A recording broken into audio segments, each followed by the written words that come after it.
The dining table buzzed with soft chatter, the clinking of cutlery, and the occasional laugh. Both families sat around the long table, plates filled with steaming food, the smell of spices, meat, and roasted vegetables dancing in the air. You passed the bowl of rice to Jungkook without looking up. Careful, you muttered. Don't drop it like last time. He just looked at you, and God, you wonder how on earth someone can look so hot and breathtaking while simply looking. I was 11. He shot back, taking the bowl, and that part was hot. Still screamed like a baby. You teased him.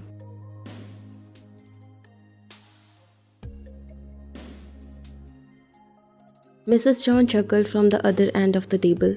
Oh, don't bring that up again. He sulked for 2 days straight, refused to eat unless she handed him the plate. Your mom gasped, clearly delighted. Wait, are you serious? Jungkook tried to hide a grin behind his water glass. Is there a rule against mothers revealing classified childhood trauma? Not when it's this entertaining, your dad added, smiling. Everyone laughed. Jungkook, who was for once not in his usual all-black intimidating aura, he wore a soft beige shirt, sleeves rolled, a gentle gold chain peeking from under the collar. His hair was pushed back, a rare smile tugging at the corner of his lips, but sighed when everyone was making fun of him. The great mafia boss he was, but no, he was getting teased here by his family. So, Mr. John said, leaning forward with a mischievous grin, should we tell them about the time Jungkook came home crying because someone stole his lunch in kindergarten? Jungkook groaned immediately, dropping his head to the side. Mom.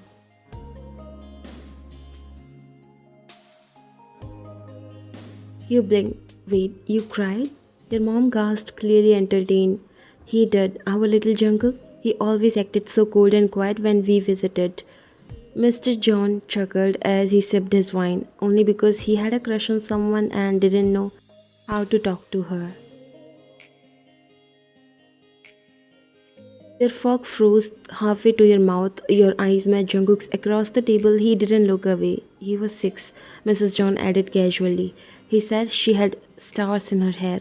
We asked who he meant, and he just said, the girl who smiles at the clouds. Your mom slowly turned to you. Wait a minute. You lowered your fork slowly as something hit your memory. No way. I used to draw stars in my braids back then. You muttered, feeling your face heat up.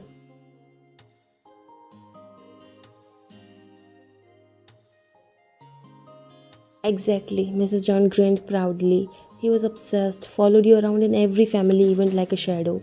I was a child, Jungkook said defensively, trying not to smile. And you are embellishing.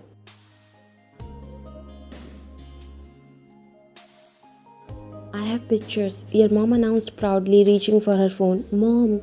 Jungkook smiled, clearly enjoying this now. Oh, let her. Let's compare notes.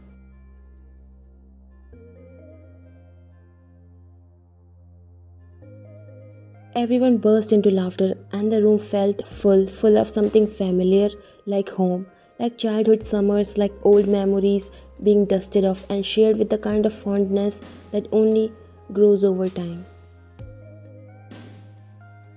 As plates were cleared and replaced with chocolate cake, fruits, and coffee, the mood shifted from playful to warm and sentimental. The two sets of parents were now seated closer, chatting with glasses in hand. You know, Mr. John began, glancing between you and Jungkook. Watching you two grow up has been something else. Your dad nodded. It's like watching time move in fast forward. Mrs. John smiled at your mom, and yet nothing's really changed, has it? You blinked. What do you mean?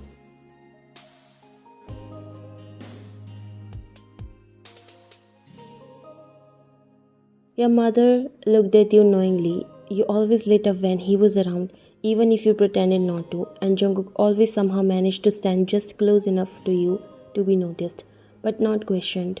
Jungkook looked down, rubbing the back of his neck. That's not true. You murmured. Mr. John smiled thoughtfully. It is, and we have talked about it long ago. Even before you two grew up, our families always joked what if one day they chose each other. Your eyes widened. Wait, what? There was a silence, soft, careful. Then your father leaned forward. We are not here to force anything, but we are here because we think it's time to ask you both something. Jungkook sat up straighter, his eyes now serious, focused but not afraid.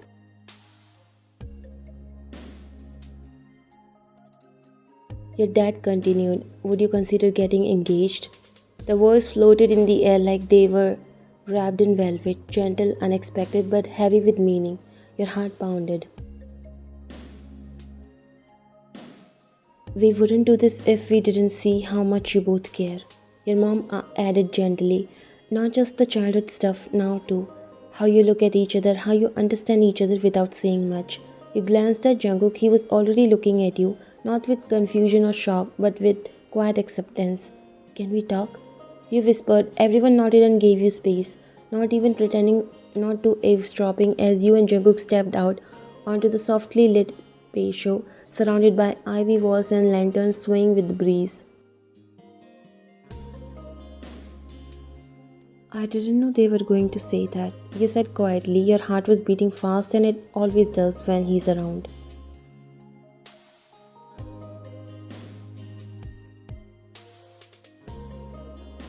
"Well, I won't lie because I did." Your heart skipped a beat again. "My dad hinted earlier. I just didn't expect them to bring it up tonight." You bit your lip. "And what do you think?"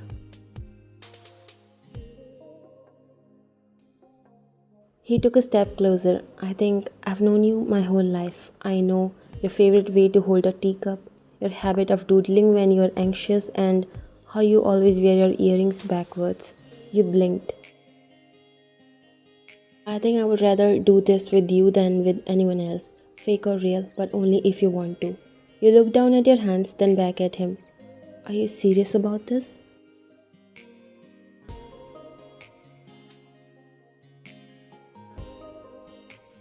"I wouldn't let them bring it up if I wasn't. And what if we don't work out?" He shrugged, the ghost of a smile on his lips. "Then we'll break the family tradition of pretending everything works out. But until then, let's try." You inhaled slowly, then smiled faintly. "Okay, okay," he repeated, and you nodded. "Okay."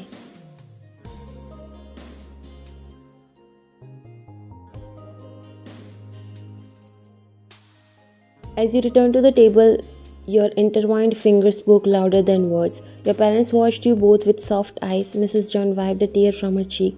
"So?" Mr. John asked. Jungkook looked at you, letting you speak first. "We'll do it." You said, your cheeks were pink. "Officially engaged," Mrs. John whispered, clasping her hands. "Finally," your dad laughed. "It only took 20 years, two families, and an embarrassing photo album." Jungkook secretly held your hand under the table, making your heart go crazy. And just like that, amidst candlelight, cake, and chaos, a childhood friendship found its new chapter.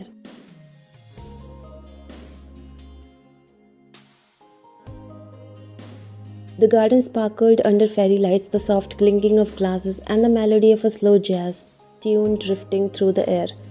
Lanterns swayed gently above white-clothed tables, surrounded by close family and a few lifelong friends.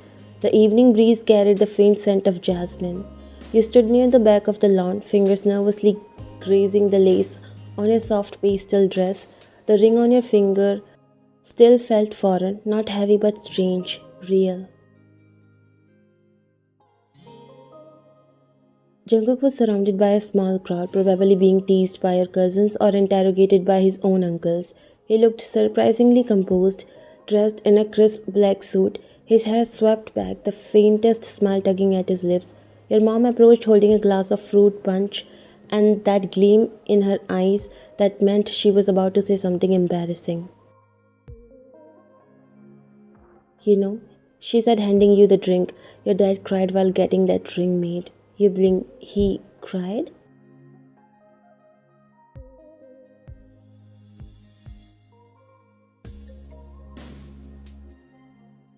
"Twice. Once when he saw the final design, second when he imagined giving your hand to someone else." You look down at the ring. "It still doesn't feel real."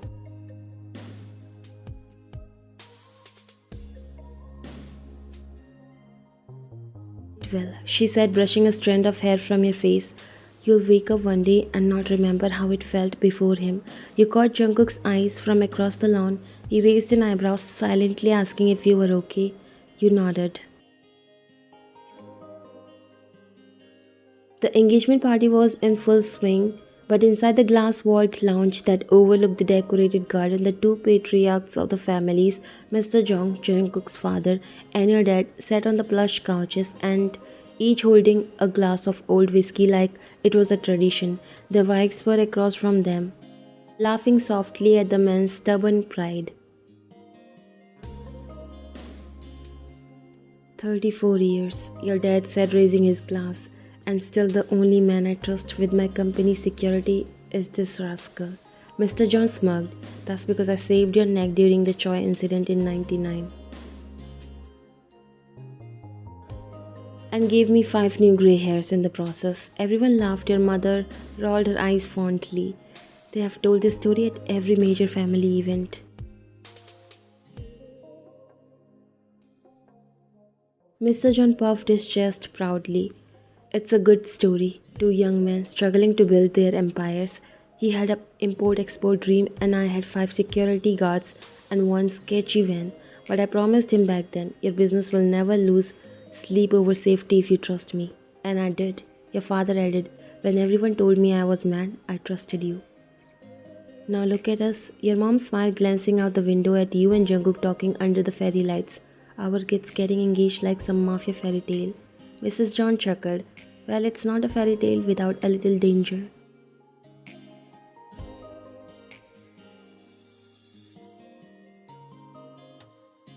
Your mom leaned in. When we first met, Jungkook as a teenager, he was terrifying. He was just serious, Mrs. John defended. He was 12 and walked like a bodyguard. Your dad laughed. I asked him how school was going and he said, I'm analyzing the weakness in the cafeteria's security camera layout.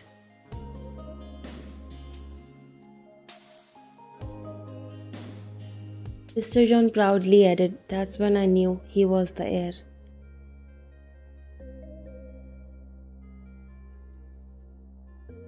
Your father grew a little quiet watching Jungkook from the window.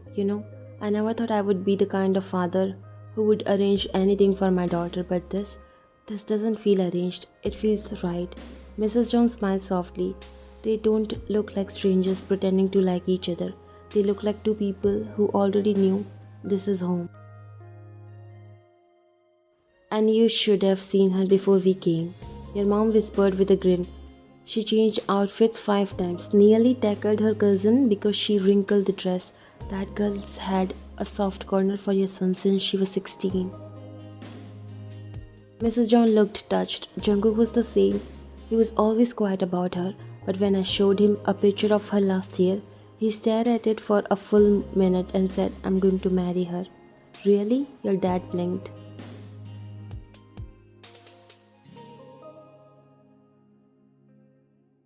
Mr. John smirked. He's my son. When we decide something, we make it happen. Your mom snorted. So that's why he has been extra charming lately, bringing flowers, checking in on our business reports like he's the CEO already.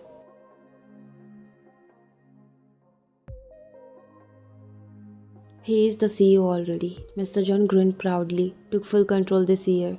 Your dad nodded with a deep breath, then let's stop beating around the bush. Everyone fell silent. He looked up and smiled. Let's officially unite this friendship. Let's marry our kids. Back outside, a bell chimed gently as guests turned their heads. Your father stepped forward with Mr. John beside him. You and Jungkook froze mid-conversation, both sensing something was about to change forever. Everyone, your father said, his voice echoing slightly under the canopy of stars. You all know the history of our families. From partners in business to brothers in life, tonight we celebrate a future just as united. Mr. John continued, with the blessing of both our families, we are proud to see my son John Jungkook and the brightest light of our lives. He gestured towards you, our lovely girl engaged. People erupted in cheers, applause, cameras, flashes, and a few sniffles followed. Jungkook turned to you, gently offering his hand as if asking for your silent approval. You placed your hand in his. Ready for this? He asked under his breath. You smiled. Only if you don't shoot anyone at the after party. No promises, he smirked. After some time, you found yourself standing beneath the golden lace of string lights near the back fence, far from the echo of clinking glasses and laughter, where the night grew quiet and warm. The trees here were wrapped in soft fairy lights, their trunks glowing gently like they had captured stardust. Lanterns lined the cobblestone path, their flickering flames dancing in the air. You heard footsteps on the path behind you, slow and unhurried. Jungkook appeared a second later, his jacket now slung over his shoulder, his tie loosened casually around his neck. The soft glow caught the edges of his hair and the calm curve of his smile. Didn't run away, he said, stepping beside you. You glanced at him, eyes warm. Not yet. He leaned against the wooden post, watching her profile for a long moment before speaking. You look beautiful tonight. You smug. You have seen me with my hair full of flour and chocolate stains on my shirt. You are clearly biased. He shrugged a lazy smile on his face. Still true. Silence fell between you, not awkward but soft, the kind of silence that only comes when words aren't necessary. The distant hum of music reached you, muffled and dreamy, like it belonged to someone else's world. Do you remember the first time we met? He asked, breaking the stillness. You turned to him, raising a brow. The official first time, or when you threw a water balloon at me and blamed it on Junghyun? He grinned sheepishly. That was strategic. I was trying to get your attention. You could have just said hi, you know. I didn't know how to. I was 12. You were the cool summer girl with sketchbooks and oversized hats. I didn't even know how to stand near you without panicking.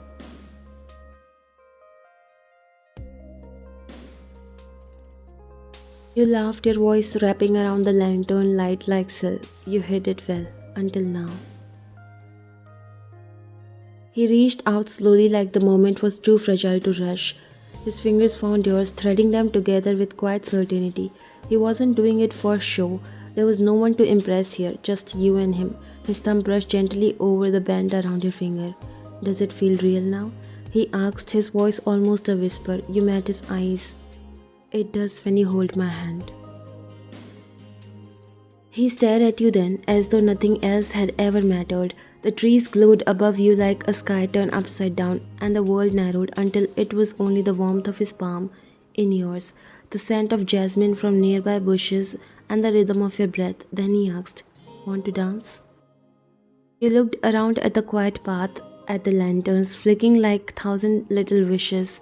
There's no music, there's always music, he murmured, and then began to hum, low and tender, a melody only you two could recognize. You laughed but let him pull you gently close, your body swaying in sync under the trees, his hand settled at your waist, the other still clasping yours, and you rested your cheek against his chest, feeling the steady thrum of his heartbeat.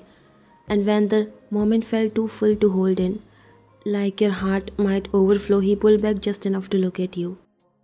His fingers traced your jaw feather-light, like he was afraid you might vanish.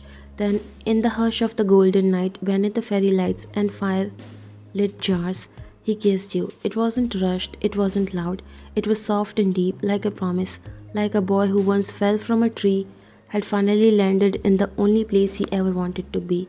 You kissed him back, your arms around his neck, grounding yourself in the warmth and the glow and the impossible truth of being his. Somewhere inside, your families were probably wondering where you had gone. But here, beneath this canopy of light and memory, there was only you and him, the girl who once drew clouds and the boy who once loved her in silence, and now finally didn't have to anymore.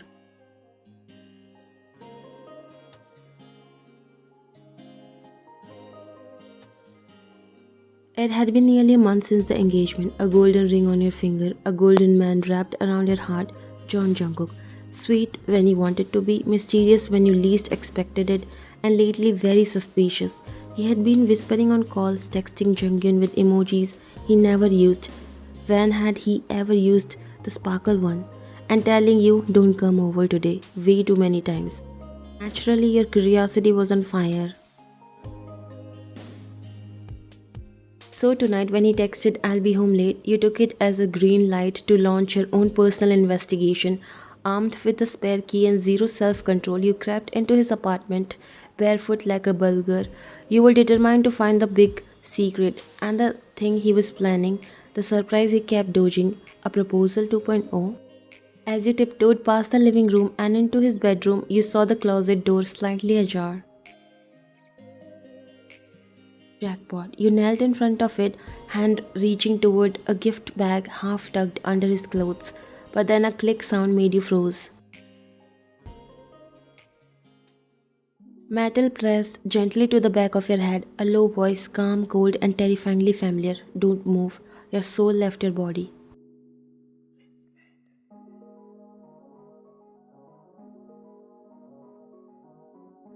Your hands instinctively went up. Jungkook, what the why are you in my closet?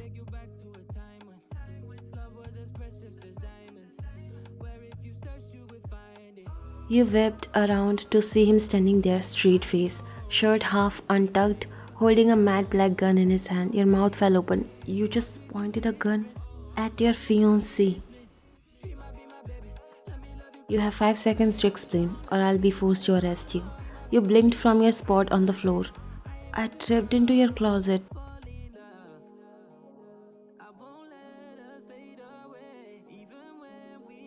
He raised one brow, taking a step forward, with both hands on the gift bag. You cleared your throat. I was falling with purpose.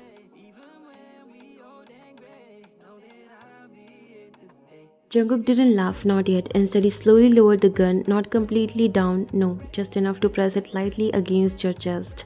The cool metal made you shiver. He tilted his head slightly, smirk twitching at the corner of his lips as he took one slow step closer, now looming over you like he was enjoying every second of this. So you broke into my apartment. He murmured, voice low and annoyingly seductive. Went through my closet and attempted to steal my things. The barrel of the gun dragged slightly down the center of your chest as he leaned closer, his breath warm against your cheek. Who even are you?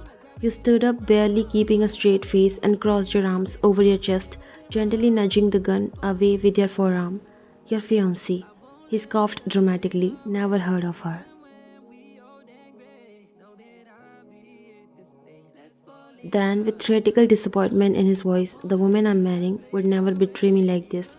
She's gentle, innocent, has respect for secrets. You blinked up at him, arcing a brow. Gentle? Me? He finally chuckled, eyes glinting with mischief. Okay, maybe not gentle. He let the gun drop to his side but didn't move away from you. But definitely not a gift snatching goblin crawling through my closet. You gasped. I was investigating. I had reason to believe there was suspicious activity happening in this residence.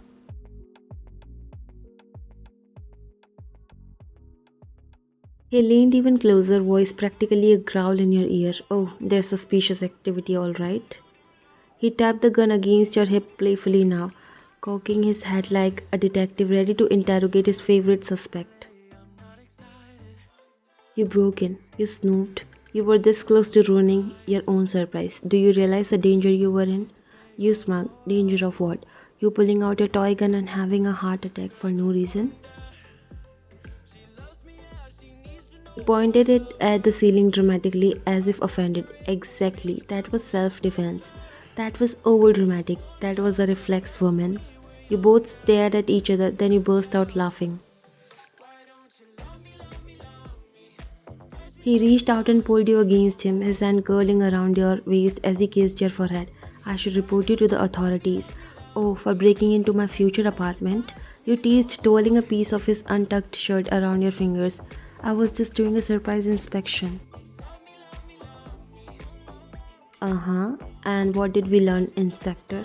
You gave him your sweetest, most innocent smile. That you suck at hiding things. He groaned, half laughing as he shook his head. Unbelievable. I can't even plan a romantic surprise for my fiancée without her going full Mission Impossible.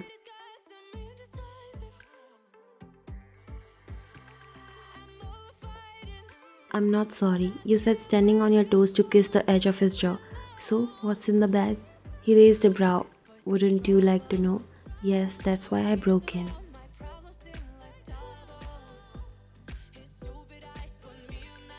Too bad. He suddenly lifted you bridal style and carried you out of the closet like a captured criminal. Surprises are for good girls who don't trespass. You giggled against his neck. Then I guess I'll just keep breaking in until I earn it.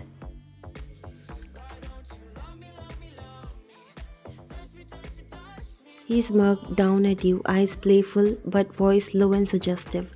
And I guess I'll keep catching you, thief.